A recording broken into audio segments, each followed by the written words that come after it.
What's up, guys? Welcome back to Bariatric Confessions podcast with your girl, Zipporah. So, today, let's talk about no longer being the biggest girl in the room, okay?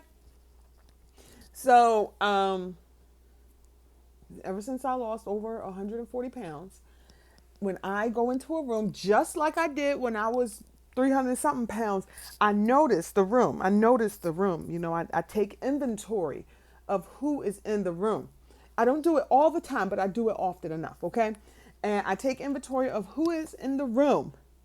And you know what I notice? I'm no longer the biggest person in the room, okay? Not the biggest female, not the biggest out of men, well, kids, but I'm no longer the biggest person in the room. And that is such an amazing feeling. Just like when I was 371 pounds and bigger, I would notice that I am the biggest person in the room. When I walk, I would hit the floor, not on purpose. It's like I'm pounding, like stomping on the floor. And yeah, I mean, I do have heavy feet, but cheers to not being the biggest person in the room anymore. And, it's not to insult anybody else or to make anybody feel bad about themselves and what they choose to do with their life, but it has everything to do with me and feeling like I belong in that room. You know what I mean? Like I had said to my siblings, I don't know, a while ago, I said to them a while ago, I was like, now we actually look related. And it was like, you dummy, we always look like we're related. But not to me. Not to me, because I used to be the biggest sibling. Like listen, I think I came out being like 100 pounds. Like I was always the heaviest one in the fat.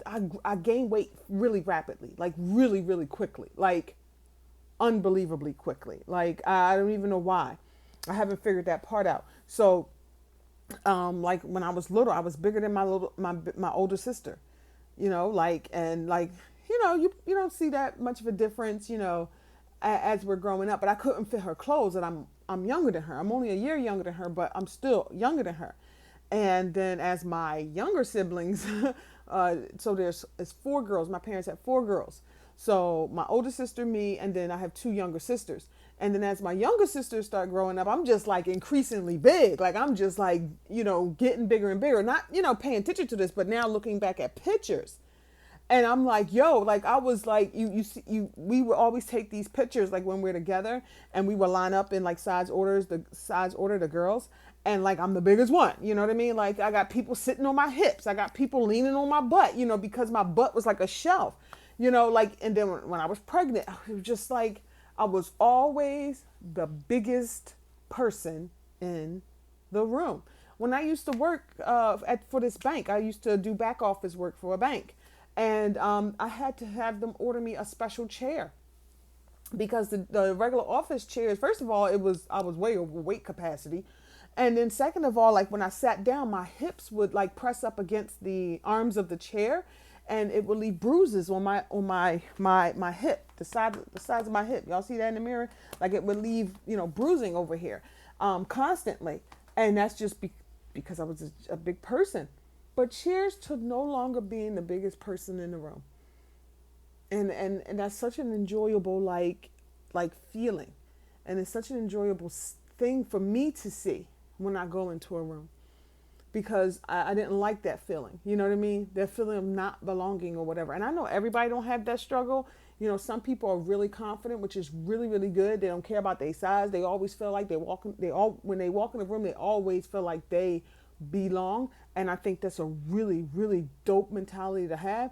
But that's not my story. My story was like, okay, I don't belong in here. It's a bunch of skinny people, or it's a bunch of, people who don't look like me, who's not my size, who don't have the same struggles. They won't understand.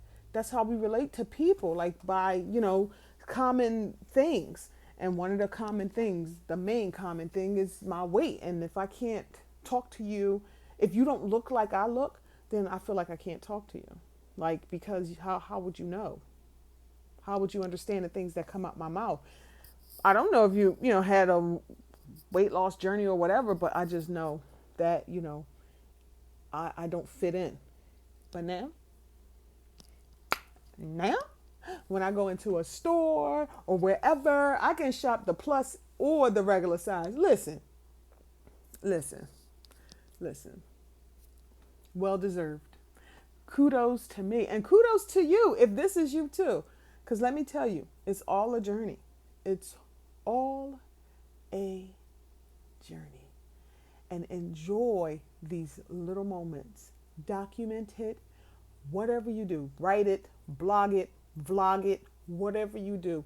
Document your journey because I'm telling you, now when I go through my phone, I like go through my phone, look for old pictures and stuff, and I have to like really like swipe my phone like so to get to it's like certain pictures because listen, even though it's only been almost 15 months since I had the surgery, but things really didn't start. I didn't really notice a change until maybe like January or February of this year, of 2022. So, but I've taken a lot of videos and I did a lot of TikTok. And so, like, I have a lot of videos and pictures in my phone. And I'm telling you, the journey itself, documenting it is totally worth it. If not for nothing else, just for you, so you can see how awesome of a transformation you're making.